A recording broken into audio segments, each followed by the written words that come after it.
Assalamualaikum warahmatullahi wabarakatuh. Waalaikumsalam warahmatullahi wabarakatuh. Alhamdulillah wassalatu wassalamu ala Rasulillah wa ala alihi washabihi wa mawalah wala haula wala quwwata illa billah. Sahabat khusyuk yang dirahmati Allah, alhamdulillah wa syukurillah kita masih bisa berjumpa kembali dalam sebuah kajian bersama guru kita Ustaz Abdul Sangkan, dan tentu tema tentang salat tidak akan habis-habisnya karena salah satu amalan yang pertama kali dihisab itu adalah salat, dan tentu salat menjadi tiang dalam agama. Ketika tiang itu runtuh, maka runtuh pula agama seseorang. Dan itulah mari kita kembali mengkaji tentang salat bersama guru kita Ustaz Abdul Sangkan. Dan ini ada sebuah perasaan ya saya ketika salat itu kan tadi disebutkan dalam kajian sebelumnya bahwa orang iman itu adalah setiap harinya menunggu panggilan Allah dalam salat. Dan ketika sholat itu tentu ingin merasakan getaran. Semua orang pasti ingin merasakan khusyuk ya. Tapi susah sekali tuh muncul khusyuk ini. Dan sebenarnya apa yang dirasakan ketika sedang sholat itu? Kan di situ ada bacaan-bacaan, ada gerakan-gerakan. Apa yang proses seperti apa gitu ya yang harus dijalani seorang hamba yang selalu ingin bertemu dengan Allah. Ya. Sebenarnya sholat ini semudah kita seperti ini, ngobrol seperti ini. Bukan konsentrasi. Kemudian ada obrolan yang penuh dalam. Makanya pentingnya keimanan, kecintaan itu penting sekali. Contoh, kita ngobrol sama orang yang tidak kenal.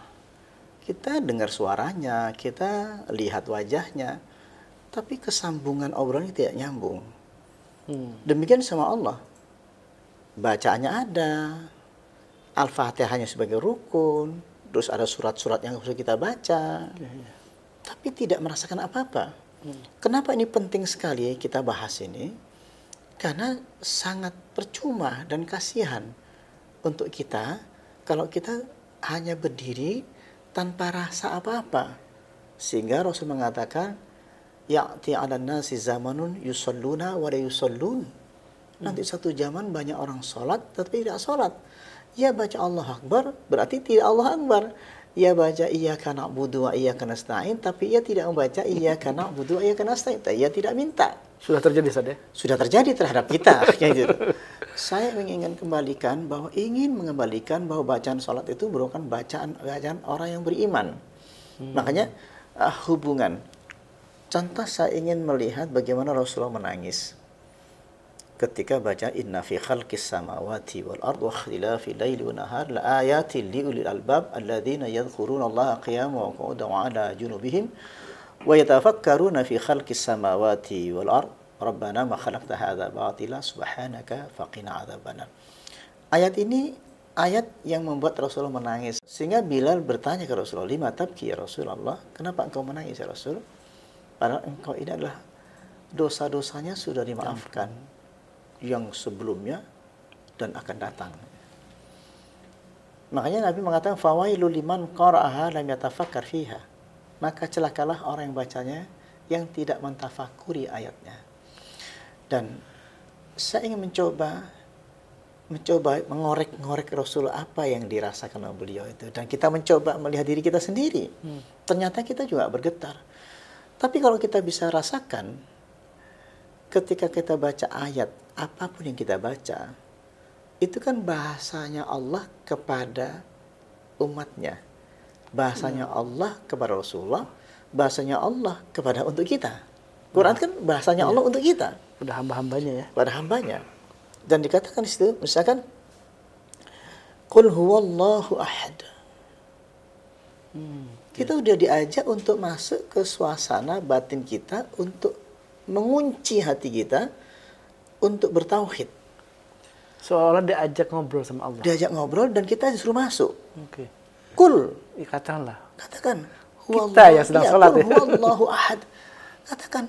Dia itu ahad. Allahu samad. Bagi orang tertentu itu sebuah bacaan. Benar.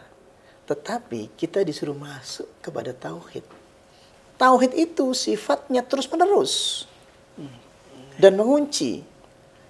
Misalkan, saya mencintai seseorang atau istri saya yang saya cintai, sekali kalimat saya cinta itu berketerusan sampai akhir hayat saya. tidak satu kalimat saja, tapi kalimat itu berketerusan sampai rasanya itu, cinta itu rasa yang terus menerus sampai mati. Itu namanya cinta. Sama, Qul huwallahu ahad. Begitu kita bertauhid, itu sampai mati. Ahad. Allah. Dan Allahus Samad. Nah, sikap Allahus Samad. Dan ini orang tidak akan pernah takut terhadap hidupnya. Karena ia sangat bergantung kepada Allah. Jadi Al-Quran itu mengajak kita masuk dunia spiritual yang hakiki. Kita lupa. Sehingga Nabi itu menangis baca ayat itu. Karena dia masuk. Kalau kita perhatikan ayatnya Rasul yang dibaca, kenapa nangis? Inna fi khalqis samawati wal ard. Sesungguhnya penciptaan langit dan bumi. Nabi itu diajak berjalan-jalan untuk menelusuri penciptaan langit dan bumi. Wa ikhtilafil laili wan nahar. Perkisaran malam dan siang. La ayatil liulil albab. Bagi Nabi itu ayat-ayat Allah. Dia melihat ini Allah menciptakan. Makanya beliau nangis. Kalau kita lihat, kalau kita dekat pada kita, saya lihat nafas saya. Kalau kita dibuka hati kita merasakan, ya Allah, saya bisa menangis, kan gitu. Kok saya nggak nangis ya, gitu. Baru tahu ketika kita habis nafas, kehilangan nafas. Kan di ayat ini disebutkan ketika Rasulullah sholat dan membaca surat Ali Imran itu saja. Dalam penciptaan langit dan bumi, kemudian perkisaran siang dan malam itu kan ada ayat Allah, ayat Allah. Dan kesadaran itu yang harus juga dimiliki ketika kita sholat saja. Betul. Dan kesadaran itu kan membawa kita ke dalam. Itulah perjalanan spiritual, ruhani. Kalau tadi kita mengucapkan Qul huwallahu ahad, langsung kita dibawa ke sikap iman dan kita bergantung pada Allah. Dan itu bisa dibawa pergi kemana-mana dalam kehidupan. Al-ikhlas itu sudah dijadikan keadaan batin kita. Makanya kita tidak pernah guncang lagi. Karena tadi kita mengatakan Qul huwallahu ahad, Allahu samad. Otomatis apa? Saya bergantung tidak terputus kepada Allah. Dan saya bergantung hidup saya. Nah, sikap bergantung bukan lagi sebuah bacaan lagi. Tapi sudah sikap. Sikap iman yang sangat kuat. Dibaca, diulang-ulang itu agar masuk ke dalam. Nah, Quran yang kita baca dalam sholat, ya kan? Misalkan li'ila fi Quraisy, ila fihim rihlatas syita'i was-sayf, falyabudu rabb hadzal bait alladzi at'amahum min ju'in wa amanahum min khauf. Ini kan sikap tauhid dan kita bergantung pada Allah. Maka sembahlah Allah yang memiliki Ka'bah ini. Siapa beliau? Alladzi at'amahum min ju'in wa amanahum min khauf. Yang ngasih makan kamu dari laparmu, yang ngasih perlindungan dari ketakutanmu. Nah, sikap seperti ini lagi. Balik setiap ayat itu mengembalikan lagi tauhid tentang bagaimana kita bergantung kepada Allah dari soal makan, dari keamanan. Sikap lagi. Jadi yang ngasih makan, perlindungan, ngasih menghilangkan rasa takut. Dan itu la tahzan innallaha ma'ana fa'anzalallahu sakinatahu. Jangan kau bersedih hati. Innallaha ma'ana. Ketika kita mengatakan innallaha ma'ana, terdiam. Allah bersama kita. Ketika meyakini dan kita merasakan innallaha ma'ana fa'anzalallahu sakinatahu, ayat itu menunjukkan langsung kepada hati kita itu Allah turunkan sakinah. Ayat itu mengajak kita memasuki. Jadi Quran itu memasukkan suasana batin kita, masuk ke dalam kerlung fi qulubihim maradun. Allah tuh menunjukkan tuh tentang sakitnya jiwa tuh. Berarti menceritakan langsung summum bukmun umyun fahum la yarji'un. Ada yang begitu. Ketakutannya kita kayak apa gitu kan. Tapi ayat-ayat itu menceritakan batinnya manusia. Itu yang Makanya ada yang senang membaca surat Al-Ikhlas. Qul huwallahu ahad, Allahu Karena samad. maknanya itu ya. Karena maknanya itu. Tauhid. Kenapa kau suka baca itu? Saya sangat mencintai, menyukai ayat ini untuk menguatkan batinku dan aku bertauhid dan saya bergantung pada Allah. Dan ayat ini saya pegang yurad di duha, diulang-ulang sampai menjadi wirid zikir dalam hati itu. Itu penting sekali. Jadi sholat itu harus melahirkan sikap saja.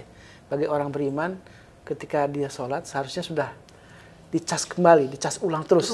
Jadi iman itu bisa dicas dengan sholat saja. Betul. Katakanlah begitu ya. Betul. Ketika sholat 5 kali sehari dalam sehari, itu berarti dicas terus 5 kali. Apalagi ada sholat sunnahnya. Betul. Jadi bagi orang beriman tidak ada kata untuk imannya turun ya.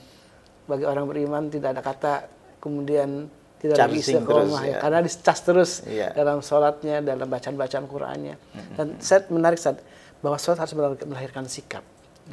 Nah ini kan fenomenanya orang sholat tapi masih menjelek-jelekan orang lain. Orang sholat masih pesimis gitu ya. Orang sholat tapi masih menghamba kepada orang lain, bergantung kepada orang lain. Itulah sikap-sikap bukan orang-orang yang beriman sesungguhnya. Iya, karena ketergantungan kita kepada Allah itu sangat kuat. Dengan ayat itu kan mengajak langsung. Kita diarahkan, dalam satu diarahkan. Langsung diarahkan dan langsung kita dimasukkan oleh Allah sendiri. Dengan bacaan tadi itu kan, sebenarnya kenapa kita suruh baca ayat itu? Agar kita menjadi seperti Al-Quran itu. Yang diharapkan Allah itu. Dan tidak musyrik. Qul huwallahu ahad, Allahus samad. Lam yalid wa lam yulad wa lam yakul lahu kufuwan ahad. Tidak mensyirikatkan. Wahai Tuhan tidak tiga. Kan? 3 dalam 1, tidak begitu. Tapi di sini kita diajarkan bagaimana qul huwallahu ahad, Allahus samad. Itu aja dikunci kita itu. Jadi Quran itu sangat luar biasa mengajari kita, batin kita itu. Kan ilmu itu kan batin semuanya. Menceritakan tentang keadaan batin kita semua itu. Dan apalagi kalau kita telusuri dari bacaan-bacaan dari awal takbir, kemudian sampai salam itu, kalau ditadaburi sangat panjang nih. Kayaknya harus kita pertemuan episode selanjutnya, Ustaz. Karena memahami tentang takbir aja kayaknya harus dalam satu tema khusus. Tentang takbir, tentang Al-Fatihah, kemudian tentang tadi surat-surat yang dipilih sama Ustaz ya, tentang surat tadi Al-Imran, kemudian dari surat Al-Ikhlas itu, betapa sesungguhnya sholat itu bisa menentukan sikap. Itulah mungkin jadi satu kesimpulan dalam pertemuan ini, Ustaz, kajian pagi ini, bahwa sholat harus melakukan sikap. Sikap seorang muslim yang makin kokoh imannya. Betul. Masya Allah, tabarakallah, mudah-mudahan ini menjadi inspirasi bagi kita untuk selalu sholat dengan memahami, mentadaburi makna-maknanya. Dan tentu kita sholat sesungguhnya sedang berbicara dengan Allah. Dan Allah sedang mewahyukan ayat-ayatnya kepada kita untuk ditadaburi, untuk ditafakuri. Karena itulah mudah-mudahan sholat itulah yang akan menjadi penyelamat kita. Karena sholat itulah yang amal yang akan dihisab pertama, dan sholat pula menjadi sebuah tiang dari agama kita. Wabillahi taufiq wal hidayah. Wassalamualaikum warahmatullahi wabarakatuh.